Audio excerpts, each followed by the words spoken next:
Good evening, Hall of Fame Dynasty members. It is I, your commissioner, once again, Jonathan Butler, here for you guys.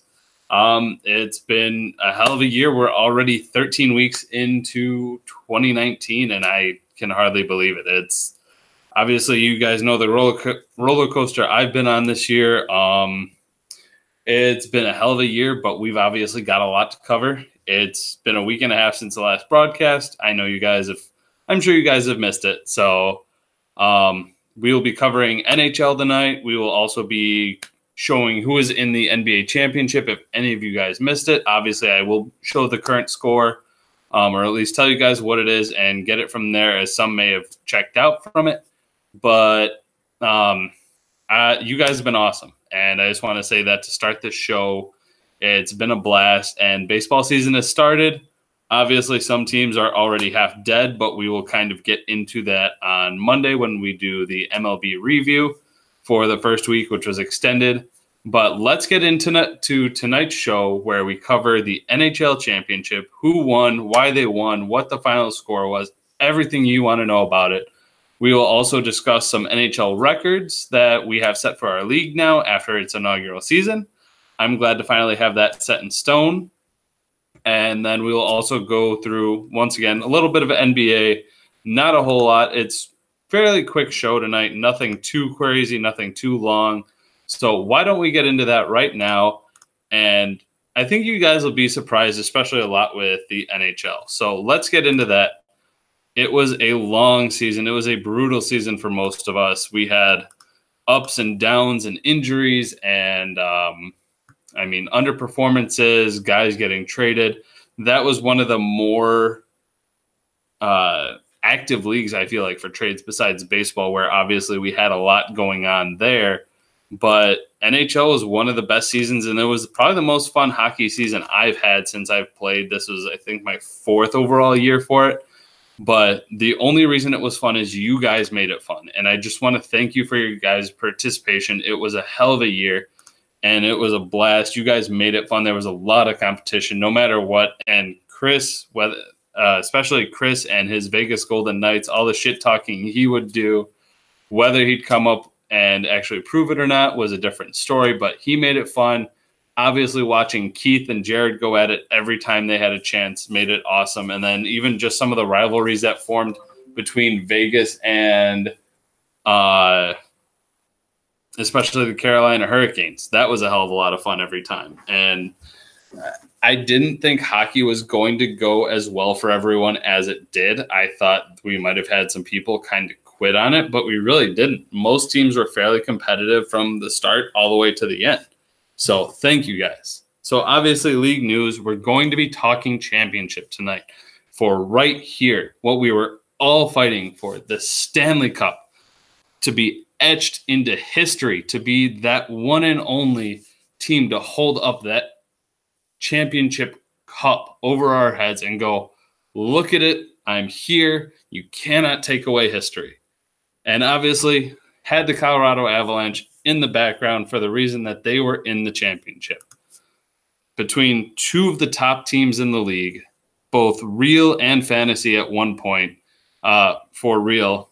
Unfortunately, Blackhawks, not so much so for real life, but our fantasy league is what matters here. Doesn't matter what happens in real life, only how they perform. And we had the number 1 seed, Colorado Avalanche, taking on the number 2 seed, Chicago Blackhawks.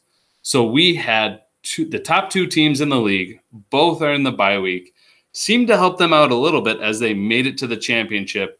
But clearly there were obviously some big holes on both teams, because if you were to take a look at the rosters, the way that they ended or started actually the championship round, both teams were missing big pieces.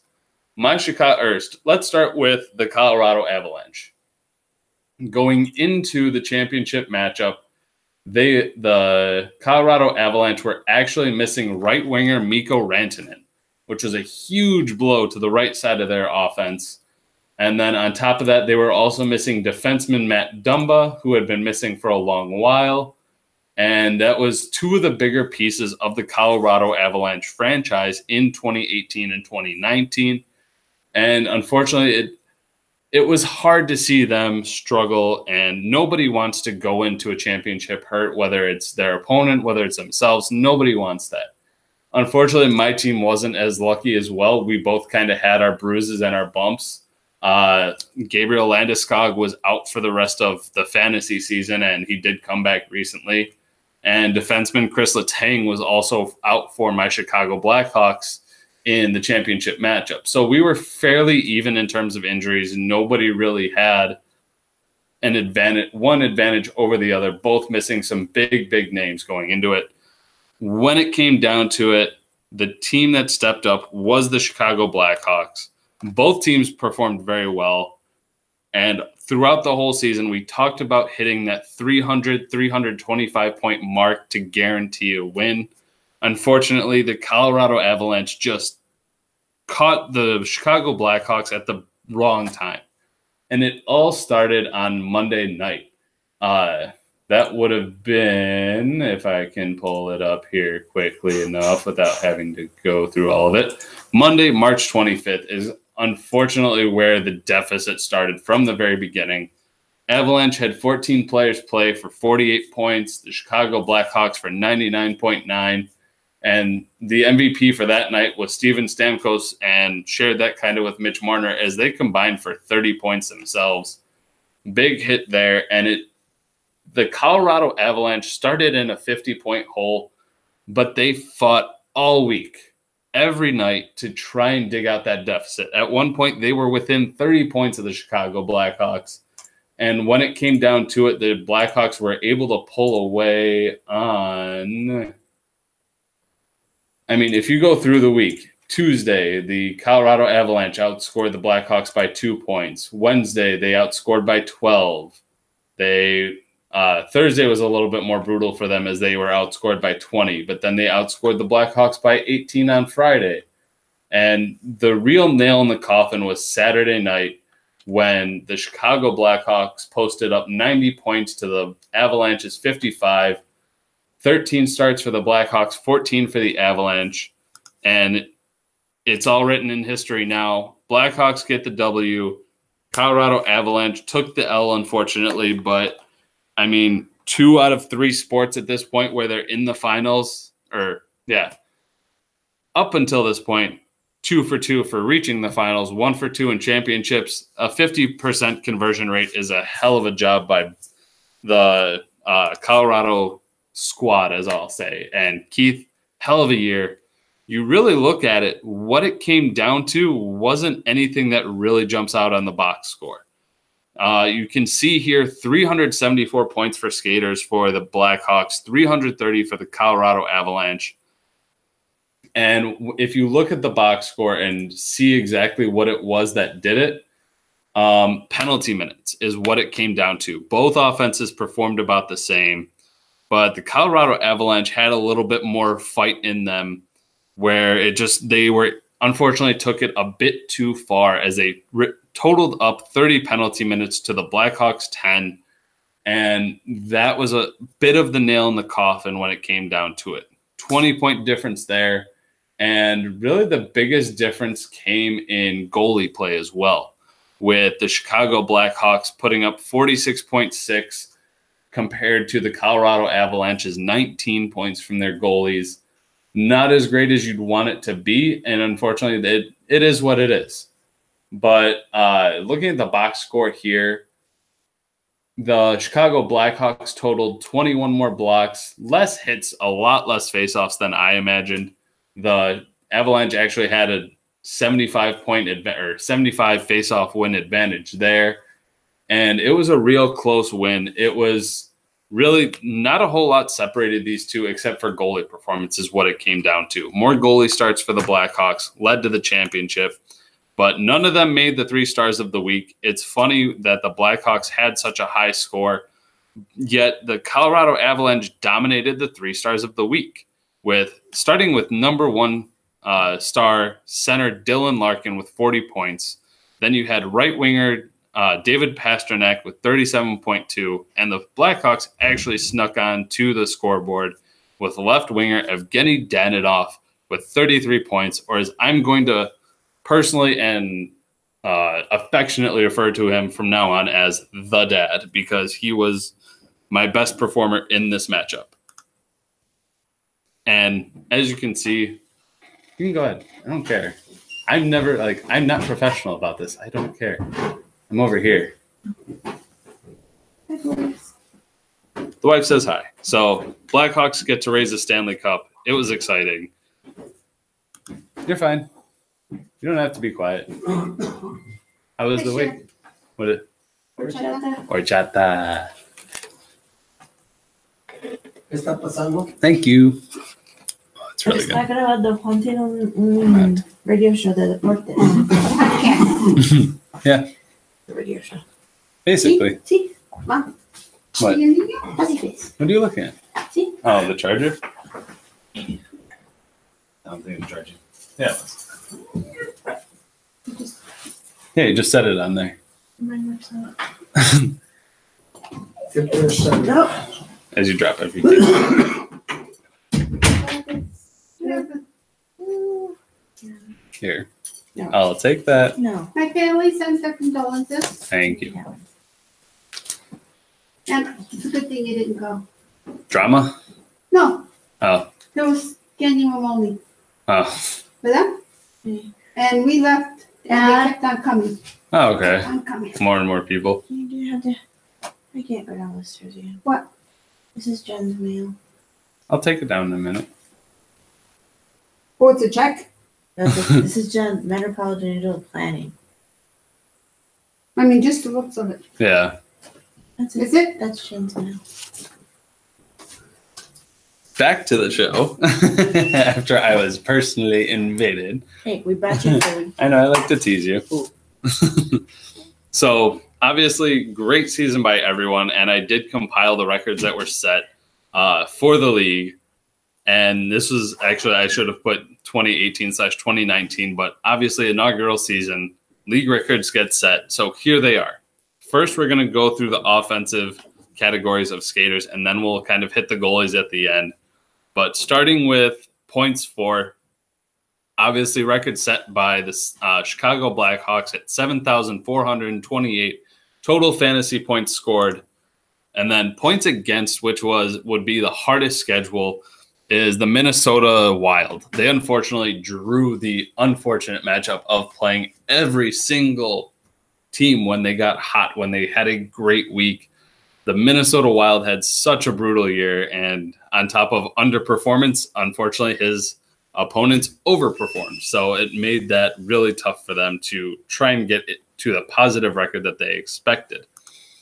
Now, goals scored total by all skaters goes to the Chicago Blackhawks at 425. Originally, I did set it for points based off of it, but I figured goals scored made a little bit more sense rather than seeing whatever amount of points it was, a lot higher.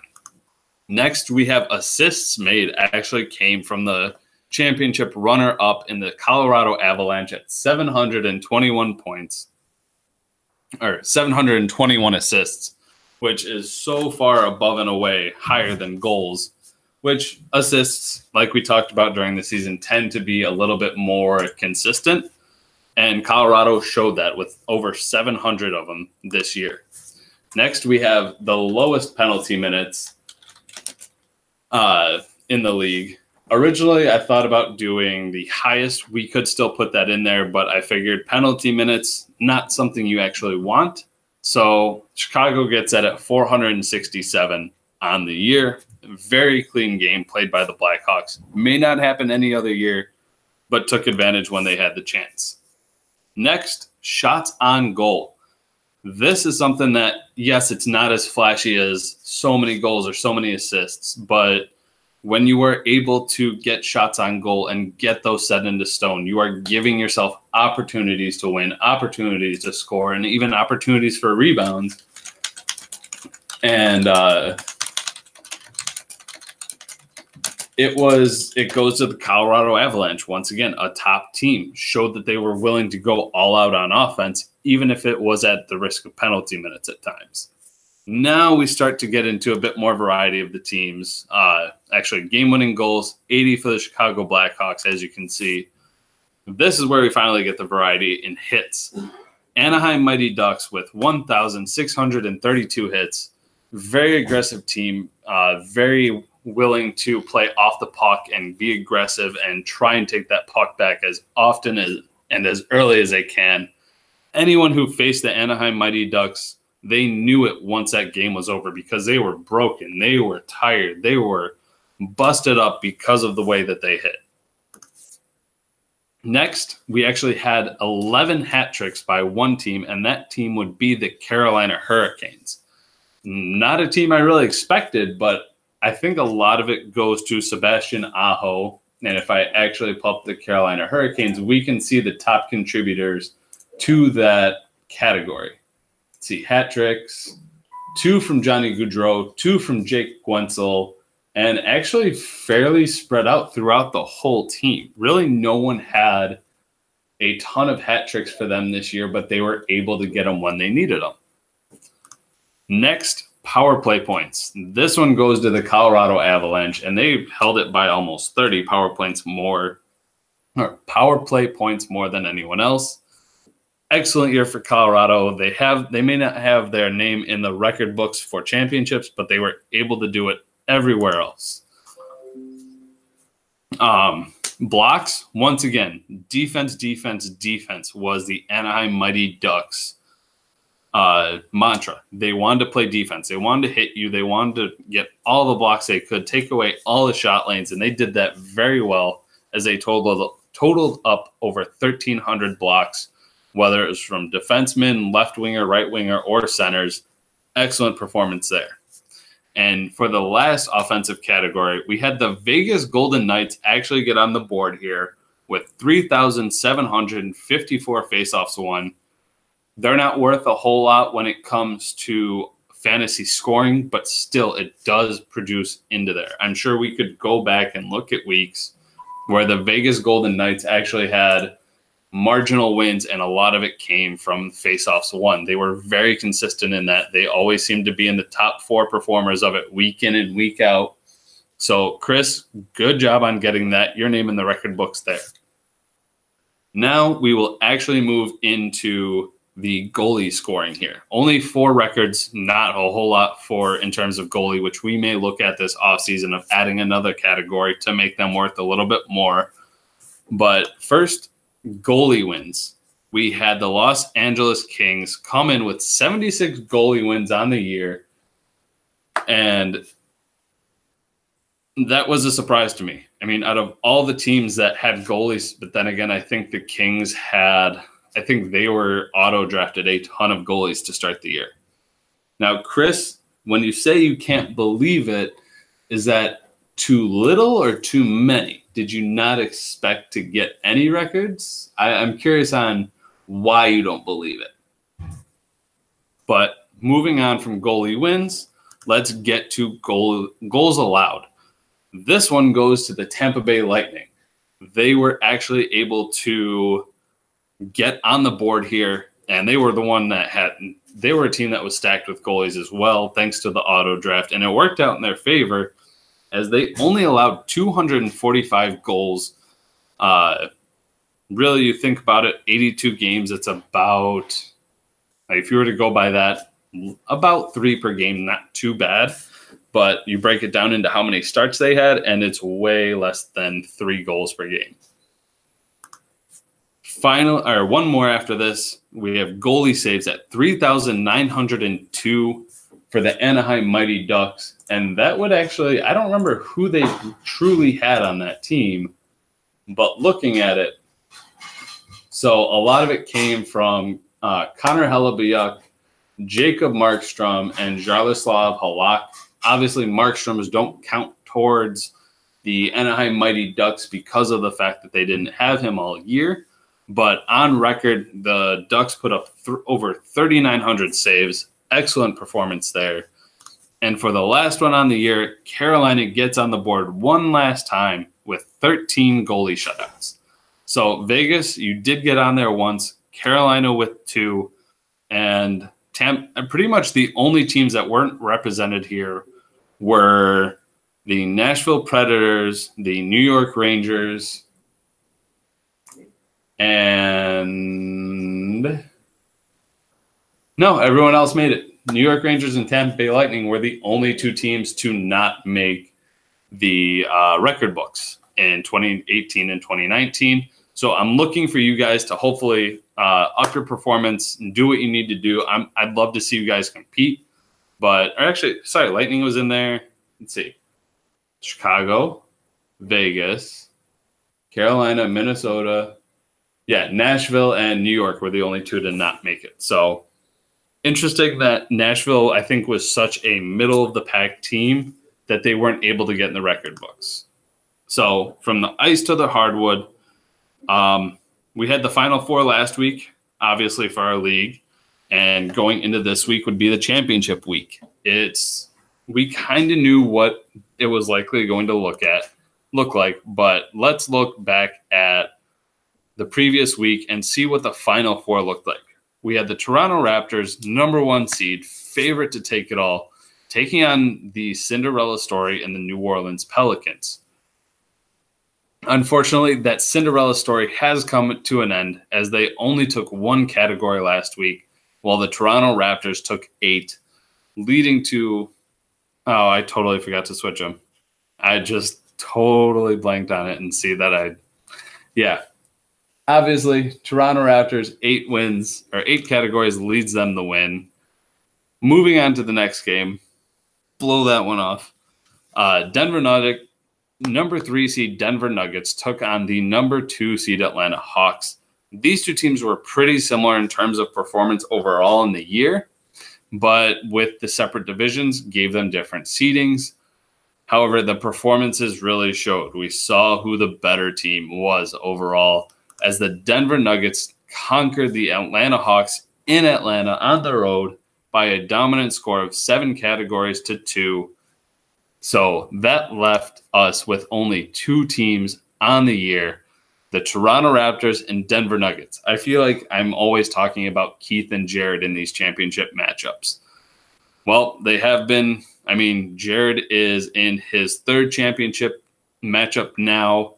Keith is in his 3rd. This is going to be for everything because whoever wins this essentially wins the first year of the entire Hall of Fame dynasty because both have a championship, both made it to 2 before this. So this is for all the marbles, boys. This is what it comes down to. So looking at it real quick, not a whole lot to say. We know these were the 2 best teams in the league. Really, it's kind of hard to break it down in terms because we don't have, obviously, the more fantasy points you have, the less your opponents have. Really breaks down that easy. But top 2 teams in the league faced each other a ton during the regular season, and this is what it comes down to.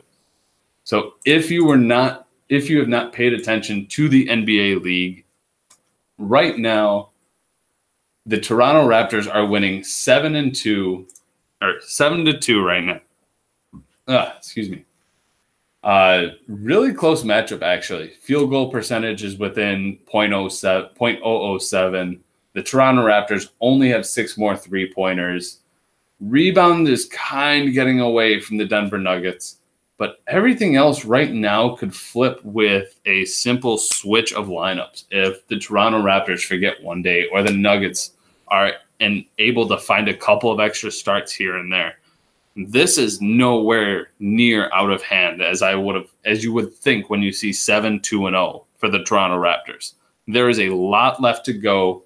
This one stretches all the way until April 10th because of the way the NBA schedule is set and the awkwardness of the way this plays. So keep at it, boys. You guys have been one of the most fun matchups to watch in every single sport. You guys have been beating each other's ass in baseball as well. And obviously we'll see how that goes because you guys had the I cannot think of it again, the championship matchup to open the year. You are taking each other on not only in baseball but basketball right now. So go get that second championship. Add that second trophy to your trophy case. And Jared, I will be sending you out that one most likely Saturday, the one for football. And actually, let me run and get that.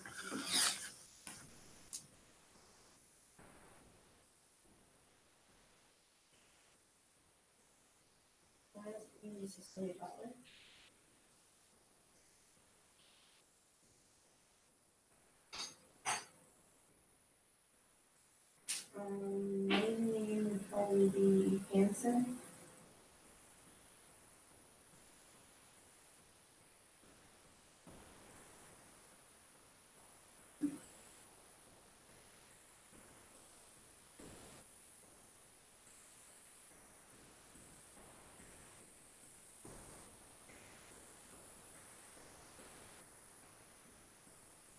I think I just added it after we got when you play and then since we lost it.